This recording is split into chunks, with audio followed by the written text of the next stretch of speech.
Bonjour à tous, merci d'être réunis aujourd'hui en ce mercredi 4 avril 2018. Je vous ai convoqué pour parler d'un sujet qui nous concerne et c'est la grève des salariés qui touche malheureusement notre enseigne.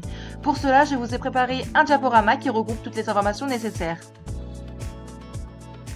Pour vous remettre dans le contexte, selon la CGT, nos salariés ont lancé une grève générale samedi dernier dans la mi-journée touchant 450 magasins. La CGT a annoncé qu'il y a un nombre conséquent de 20 000 salariés. Ils affirment également que la totalité des hypermarchés Carrefour Entrepôt et la moitié de nos magasins de proximité sont touchés. Cette crise est due à la restructuration qui prévoit malheureusement des départs volontaires de 2400 personnes. De plus, la faible prime de participation a donc mis le feu aux poudres. Seulement, selon nos informations, seuls 30 à 40 de nos magasins sont touchés, soit 18% des salariés grévistes.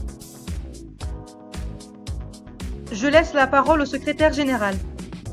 On a donc remarqué un mouvement de grande ampleur avec la mobilisation en mode filtrage des magasins bloqués comme à Antibes, Port-Bouc, Saint-Denis, Nice, mais aussi à Marseille où l'entrée fut inaccessible par des centaines de chariots. Nos entrepôts sont aussi paralysés et on a estimé un taux de grévistes énorme s'élevant à 90% dans le sud de la France. L'objectif, mesdames, messieurs, est donc de proposer malgré tout des modalités permettant de réguler cette situation qui s'avère être pour le pouvoir d'achat et l'emploi. Bien. Monsieur Nanty, je vous ai donné la mission d'établir un écrit aux salariés concernés, soit une semaine avant la grève, pour éviter le pire. Qu'en est-il aujourd'hui ? Oui, en effet, le 31 mars, les salariés ont reçu un mail annonçant le versement de suppléments de 350 €. Mais j'ai eu des réprimandes par la suite du délégué syndical national FGTA des hypermarchés comme quoi on essayait de squeezer les organisations syndicales.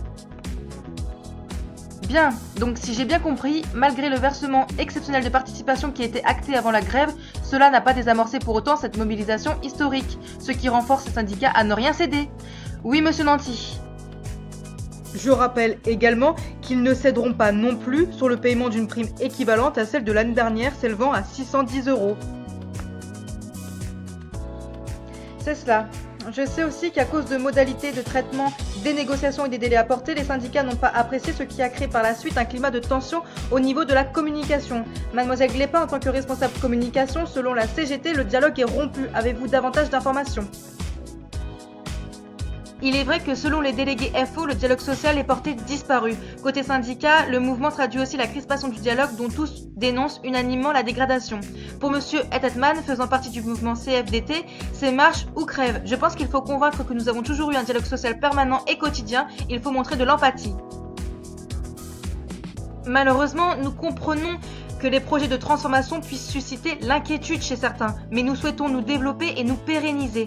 Pour ce qui est des dividendes, monsieur Simignon, qu'en est-il ? Déjà, je tiens à préciser que nous sommes conscients de l'impact sur le pouvoir d'achat et mi-mars, nous avons proposé un montant de 407 € de complément forfaitaire d'intéressement en accord avec monsieur Nanty, ce qui est tout de même profitable. Ensuite, pour les dividendes, les actionnaires toucheraient 356 millions d'euros qui font valoir les syndicats qui anticipent déjà les négociations salariales au rabais. Donc si je récapitule, il faut montrer que nous sommes conscients et qu'il faut faire une première prise de contact avec les organisations syndicales. Je pense que nous avons mesuré l'ampleur du phénomène. Il faut prendre donc la responsabilité sociale et ouvrir au mieux, comme nous savons le faire, un dialogue de qualité. Il faut donc alors les contacter et prendre rendez-vous dans le cadre de négociations annuelles sur les salariés et les accords d'entreprise. Bien, nous en avons terminé pour aujourd'hui. Je pense que nous sommes prêts à ouvrir nos frontières et montrer notre sympathie. Merci de votre temps précieux et de votre travail. On se retrouve mercredi prochain pour en avoir les résultats. À la fin de la réunion du mercredi 4 avril 2018, nous avons abordé les sujets suivants. La restructuration du plan économique et social, les écrits aux salariés une semaine avant la grève, la prime d'intéressement et de participation, les dividendes alloués aux actionnaires et enfin la communication de crise. Après la forte mobilisation du 31 mars dernier pour les emplois et le pouvoir d'achat, la direction de Carrefour a annoncé il y a quelques jours l'attribution d'un bon d'achat de 150 € pour apaiser les tensions.